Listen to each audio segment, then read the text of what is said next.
আসসালামু আলাইকুম ভিউয়ার্স, কেমন আছেন সবাই? আশা করছি আল্লাহর রহমতে সবাই ভালো আছেন, সুস্থ আছেন। আমি আলহামদুলিল্লাহ ভালো আছি।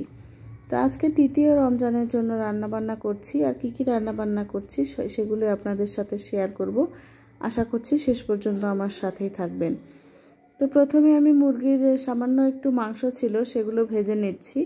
আর এখানে হচ্ছে আমার ছোট মেয়েটাও রোজা রেখেছে, প্রথম রোজাটাও রেখেছিল আর দ্বিতীয় রোজাটাও রেখেছে।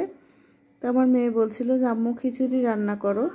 তো আমি পেঁয়াজ, কাঁচামরিচ, রসুন, হলুদের গুঁড়া, লবণ সব কিছু দিয়ে হাতে মেখে খিচুড়িটা রান্না করব।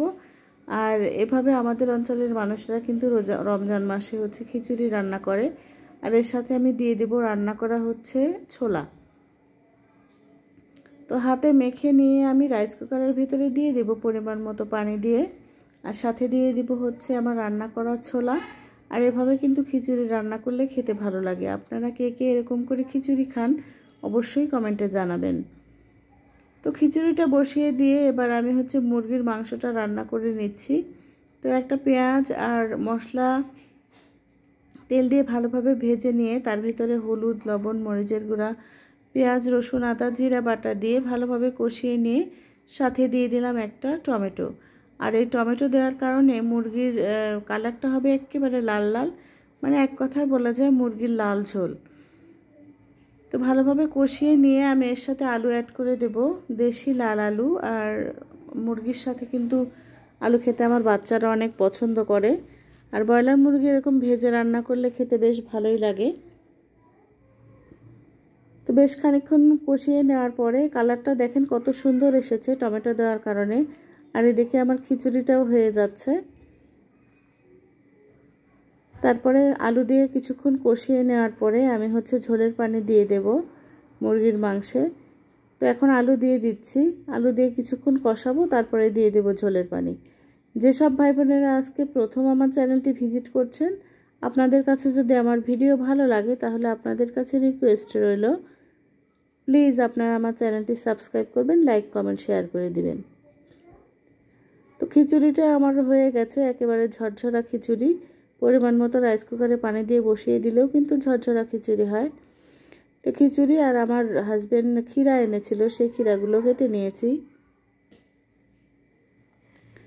আর আমার বাচ্চার জন্য, আর আমরা সেহরিতে হচ্ছে দুধ ভাত খাই, এ কারণে দুধ জাল দিয়ে নিলাম।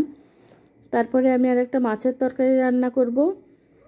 তো মাছের তরকারি রান্না করার জন্য চুলাতে আর একটা কড়াই বসিয়ে দিয়ে তার ভিতরে আমি হচ্ছে একটা পেঁয়াজ কুচি দিয়ে দিলাম। পেঁয়াজ কুচিটা এখন ভেজে নিয়ে সাথে হচ্ছে বিভিন্ন ধরনের মশলা মাছ রান্না করতে যেসব মশলা লাগে সেই মশলাগুলোই দিয়ে দেব। আর এটা রান্না করছি আমি ইফতারের পরে।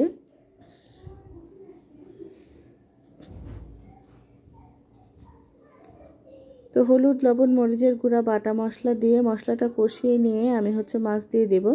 আর আজকে আমি বাটা মাছ দিয়ে করলা, আলু আর ডাঁটা দিয়ে রান্না করব। আর বাটা মাছ এরকম করে রান্না করলে কিন্তু খেতে বেশ ভালো লাগে।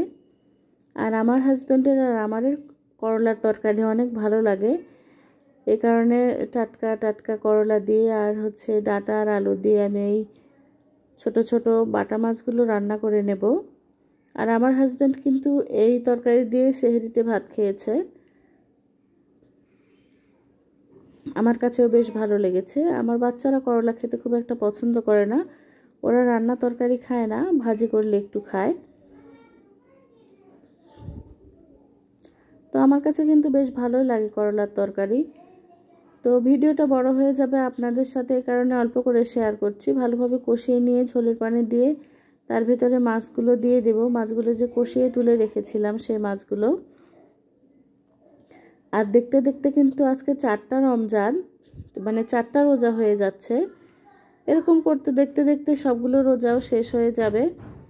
তো আল্লাহকে বলি যে আল্লাহ তুমি সবাইকে রমজানের পবিত্রতা বজায় রাখার তৌফিক দান করো, আমাদেরকে সুস্থ রেখো, ভালো রেখো, সবগুলো রোজা যেন ভালোভাবে থাকতে পারি।